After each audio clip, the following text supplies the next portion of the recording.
Let me ask you something. Have you ever felt like you're constantly explaining someone else's behavior to yourself? Like, you know you're not happy, you know you're being hurt, but somehow you always find a reason to stay.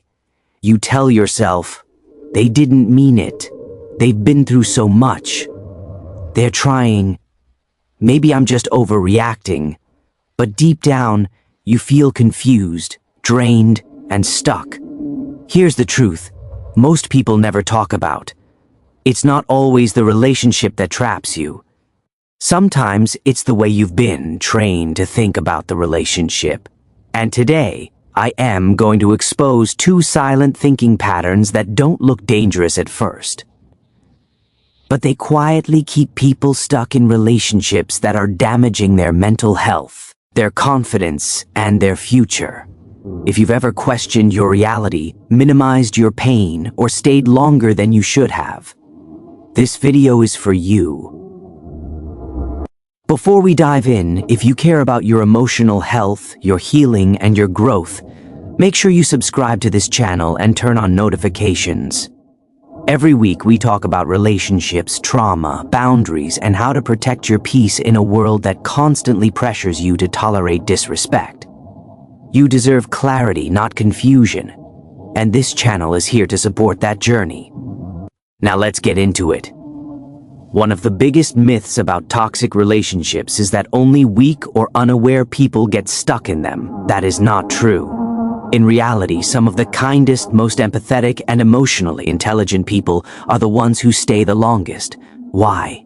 Because they don't just feel love. They feel responsibility. They feel guilt. They feel hope. They feel loyalty. And when your heart is good, your mind can sometimes work against you. By creating stories that justify staying, even when your body and spirit are begging you to leave, these stories don't sound toxic. They sound compassionate. They sound understanding. They sound mature, but they are mental traps. Let's talk about the first one. This is the mindset that says, I understand why they act like this. They had a rough childhood. They've been betrayed before. They're wounded. They're scared of abandonment. If I leave, I'm just another person who gave up on them. So instead of evaluating the relationship based on how you are being treated, you evaluate it based on how much pain they are carrying. You stop asking, is this healthy for me? And you start asking, can I handle this a little longer? You don't see a partner. You see a project, a responsibility, a mission. And without realizing it, you shift from being in a relationship to being in a rescue operation. You start explaining their behavior to yourself. They only lash out when they're stressed. They don't communicate because they were never taught how. They cheat because they're insecure. They get controlling because they're afraid of losing me. And while some of those explanations may be true, here's what you have to understand. Understanding someone's pain does not require you to sacrifice your peace. Empathy does not mean endurance. Compassion does not mean self-abandonment, but emotional justification convinces you that leaving makes you heartless, that setting boundaries makes you selfish, that protecting yourself means you didn't love them enough.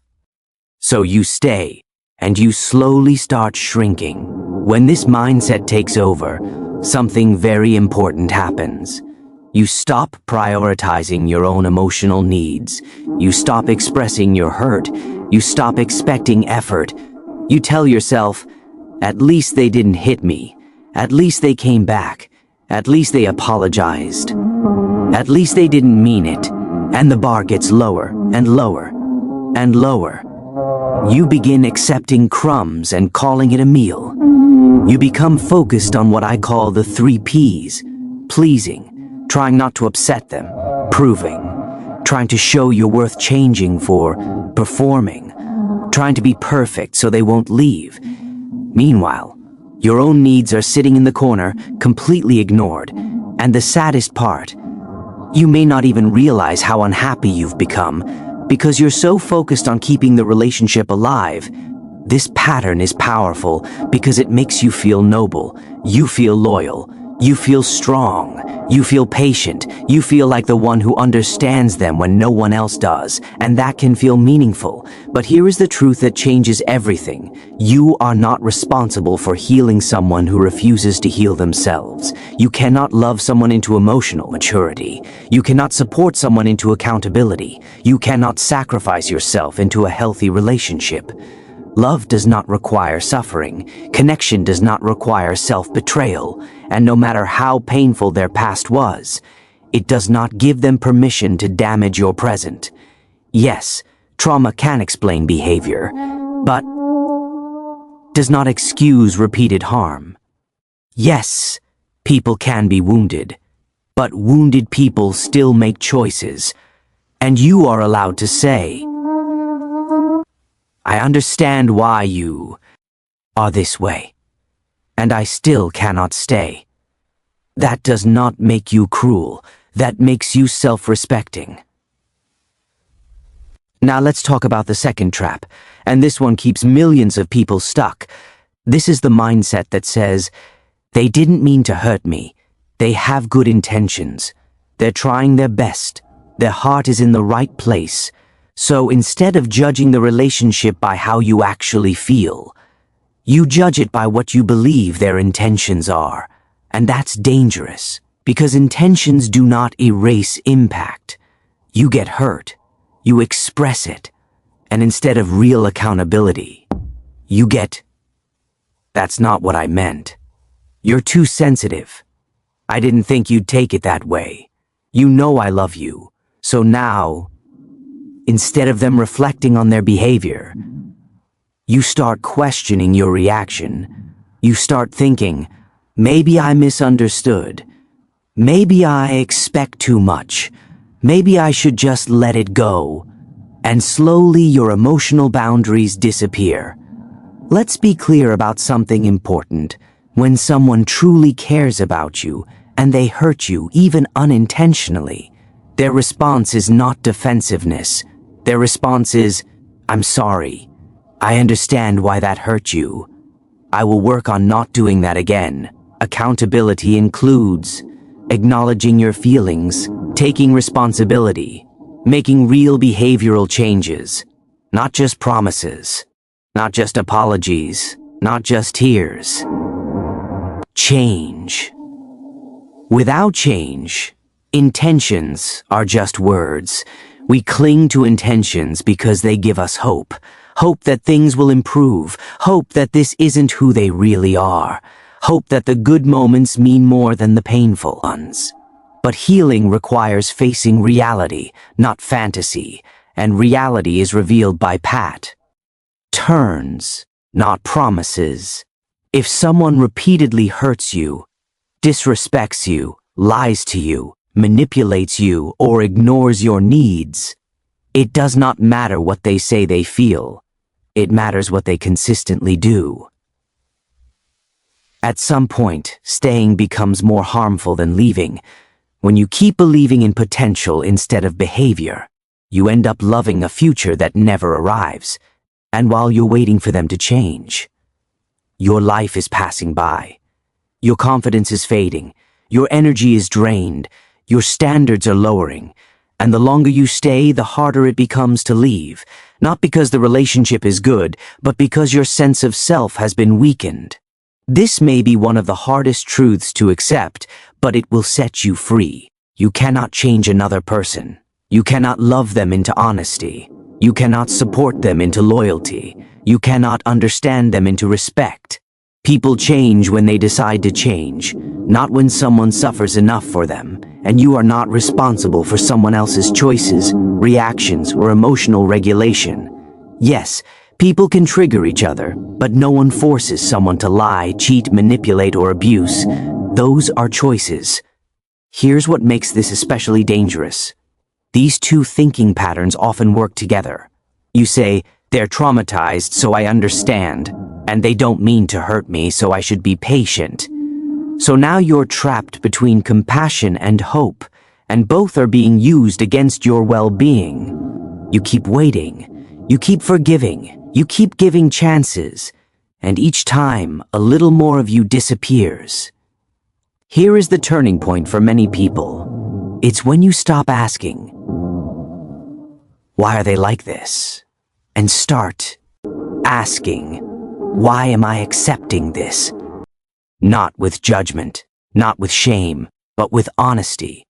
Because awareness is not about blaming yourself, it's about reclaiming your power. Once you see these traps, you cannot unsee them. You realize love should not feel like survival. Loyalty should not cost you your dignity. Patience should not require emotional pain. You don't need more proof. You don't need more explanations. You don't need one more apology. What you need is clarity and courage. Let's talk about what you deserve. Healthy love feels safe, consistent, respectful, emotionally responsive. You don't have to beg for basic decency. You don't have to earn kindness. You don't have to tolerate harm to prove your loyalty. In healthy relationships, your feelings matter. Your boundaries are respected. Your concerns are taken seriously, not perfectly, but genuinely. Leaving is not easy, especially when you care, especially when you see the good in them, especially when you've invested time, energy, and hope. But staying in a situation that slowly breaks you is not strength. Sometimes the bravest thing you can do is walk away from what hurts, even when your heart still cares. You are not giving up on them. You are choosing yourself. And that matters. Let me say this clearly. You deserve love that does not confuse you. You deserve connection that does not drain you. You deserve peace, not constant emotional battles. If you are constantly doubting yourself, explaining away behavior, minimizing your pain, and waiting for change, that is not love thriving. That is love struggling to survive. And you were not meant to just survive relationships. You were meant to feel valued in them. If this video helped you see your situation more clearly, please remember, awareness is the first step toward freedom. You are not weak for caring, but you are strong for choosing growth, safety, and self-respect. Thank you so much for spending this time with me today. If this message resonated with you, please like the video, share it with someone who might need to hear it, and don't forget to subscribe for more content on healing, boundaries, and emotional strength. Take care of yourself, protect your peace, and I'll see you in the next video.